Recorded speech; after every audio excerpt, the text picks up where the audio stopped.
cette citation de Maître Tenimou qui dit « L'État n'est légitime que dans la mesure où il contribue à l'épanouissement d'individus et observe une position de retrait face aux droits de ses citoyens. » Vous comprendrez aisément que pour parler de protection d'un écosystème comme le delta intérieur du Niger, qui est un site de portée internationale, donc c'est une zone humide de portée internationale, il faudrait que les personnes même qui sont en charge de cette zone-là puissent être en sécurité. Comment ce delta et où est-ce qu'il se situe, comment il a été peuplé et quels sont les modes de faire valoir dans cette zone-là. En parlant de l'histoire, en parlant de son peuplement, nous dirons que le peuplement du delta intérieur du Niger a commencé vers le 9e siècle. Et les premières populations résidentes dans cette zone furent bien sûr les Bamana, mais d'importantes communautés Peuls ont commencé à s'y installer déjà au 9e siècle. Cette zone-là, qui s'étend entre Kémassina et Tombouctou, a connu une série de chefferies, dont bien sûr l'empire Peul du Massina, avec ses modes de faire valoir et ses modes de transmission. Mais avant cela, c'était l'empire Songhai. Bien sûr, la capitale était Gao, mais qui avait une influence sur cette zone-là. N'oublions pas que la zone du delta intérieur du Niger comprend également la zone lacustre qui se retrouve dans le cercle de Gundam aujourd'hui et qui abrite le lac Horo, qui lui-même est composé de 3 autres petits lacs. Donc il y a une succession de chefferies traditionnelles, une succession de modes de faire valoir des terres bien sûr, et une succession de méthodes de transmission des terres. Ce pluralisme juridique qui est sur le delta intérieur du Niger peut suggérer qu'il peut avoir une tension qui opposerait, n'est-ce pas, les communautés les unes aux autres. D'autant plus que dans le droit coutumier malien, il est admis que la législation en cours, c'est la législation du dernier conquérant. Or, dans le delta intérieur du Niger, avec la succession des conquérants, chacun se mettra à croire au conquérant qui l'arrange le plus. Les peuples vont plutôt se référer à la Dina, pendant que dans la communauté Soreille, c'est le patriarcat.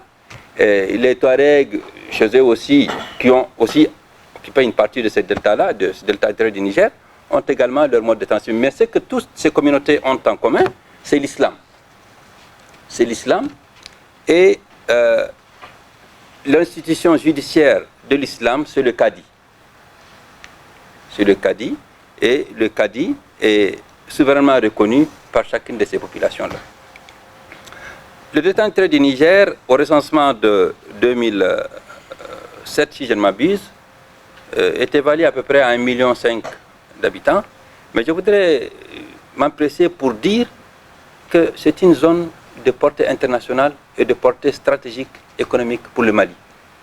Parce que le delta est à la lisière, n'est-ce pas, de nos frontières avec le Burkina Faso, une partie avec la Mauritanie, et vous comprendrez que ça assure une certaine continuité territoriale, une certaine continuité géographique et le développement d'activités économiques importantes pour cette région du Sahel. Alors, puisque nous savons où se situe le delta, et j'ajoute qu'il comprend à peu près 9 cercles, dont Djenné, Ouarou, Tombouctou. Donc c'est les 3 régions, comme Mopti, Tombouctou et Ségou. Donc je voudrais vous entretenir sur les enjeux sécuritaires. Pourquoi ces populations ont vécu tout ce temps-là sans connaître l'insécurité, et depuis 2012 ou 2011 déjà, l'insécurité commence à gagner la zone. J'ai parlé de la continuité territoriale. Vous savez que, comme l'ont dit nos prédécesseurs, le Mali a été occupé à partir de 2012. À partir de 2012, bien sûr, il y avait les groupes rebelles qui ont été très rapidement délogés par les groupes terroristes. Mais les groupes terroristes n'ont pas de revendications irrédentistes.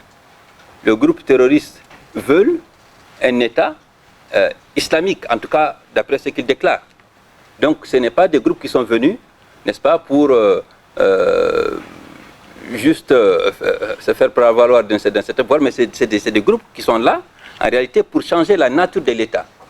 Mais ensuite, derrière cette déclaration, derrière cette politique-là, il y a bien sûr tout le trafic de drogue, trafic de cigarettes, trafic d'êtres humains, renforcement de tous les réseaux de trafic qui peuvent s'étendre de l'Érythrée jusqu'à la mer Méditerranée.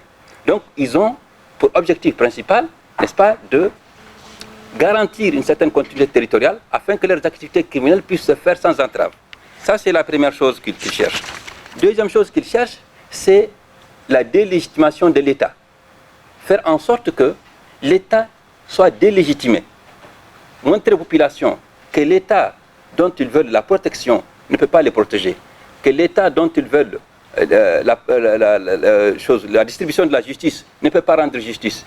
Que l'État dont ils attendent la mise à disposition des services sociaux de base ne peut pas les assurer. Donc ils rendent eux-mêmes la justice parce qu'ils ont fait en sorte que, n'est-ce pas, tous ceux qui rendent la justice ne puissent pas exercer.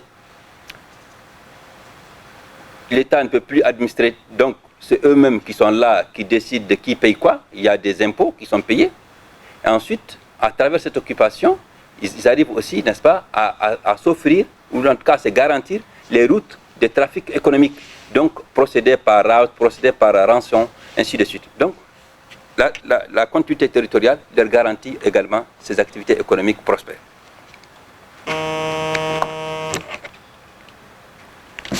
L'autre élément dont je voulais parler, c'est la déstructuration de l'éducation, qui est un élément des services sociaux de base. Donc, vous constatez qu'à travers, n'est-ce pas, cette occupation, il y a une déstructuration, il y a une désorganisation du système éducatif, et la plupart des écoles dans cette zone-là sont fermées, excepté, n'est-ce pas, les capitales régionales et certaines villes principales, des communes urbaines notamment. Sinon, la plupart des écoles sont fermées. Donc, il y a des problèmes liés à la continuité territoriale, des problèmes liés à la destruction des services sociaux de base, santé, éducation, distribution de l'eau, et il y a effectivement une résurgence, n'est-ce pas, de lutte intercommunautaire attisée. Parce que, comme je l'ai dit à mon introduction, ces populations-là ont toujours vécu ensemble. Il y a toujours eu ces modes de faire prévaloir. Il y a toujours eu ces modes de transmission, mais il n'y a jamais eu, n'est-ce pas, les guerres fratricides telles qu'on les observe aujourd'hui. Peut-être que la réduction par une gestion non durable des ressources naturelles disponibles dans la zone peut expliquer en partie, n'est-ce pas, certains conflits, mais pas tout, mais pas tous. Le fait que les surfaces cultivables se raréfient, le fait que la démographie, en raison des progrès de la médecine, est galopante, peut expliquer effectivement des conflits qui opposeraient des communautés. Mais ce n'est pas tout, mais ces conflits sont attisés. Alors, pour trouver une solution à ces conflits et enrayer ces enjeux sécuritaires qui peuvent être fatals pour le Mali et pour l'Afrique de l'Ouest, n'oublions pas que le détroit intérieur du Niger, c'est également la zone qui produit le plus de poissons d'eau douce, qui est exporté vers le Burkina Faso, qui est exporté vers le Niger. N'oublions pas que cette zone est une zone de culture immense, qui peut nourrir non seulement le Mali, mais ensuite l'Afrique de l'Ouest. N'oublions pas que cette zone, si elle est entravée, c'est-à-dire que si elle est totalement occupée, donc le flux de marchandises, la circulation fluviale entre le sud et le nord du Mali, donc va être arrêtée. Et n'oublions pas enfin que cette zone-là est traversée par le fleuve Niger, un cours d'eau international qui est protégé par un ensemble d'organismes en place, dont l'autorité du bassin du fleuve Niger et même l'autorité du Niger tout court. Donc, il y a des enjeux importants. Et pour amoindrir l'effet, n'est-ce pas, de ces implications sécuritaires, nous proposons 4 solutions.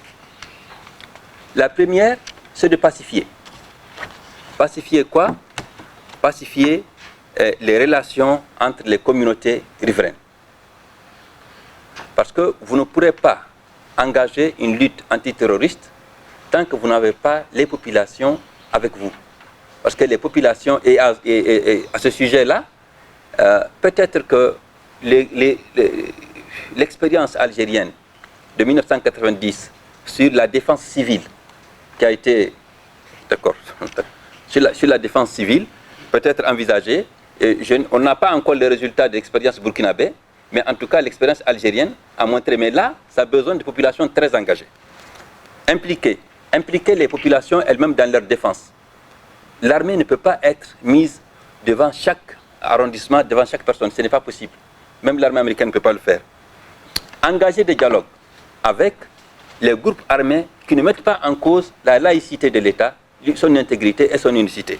Et ensuite combattre les groupes irrédentistes qui n'ont d'autre objectif que de créer le chaos généralisé, de favoriser la faillite de l'État et de retarder l'intégration sous-régionale ouest-africaine.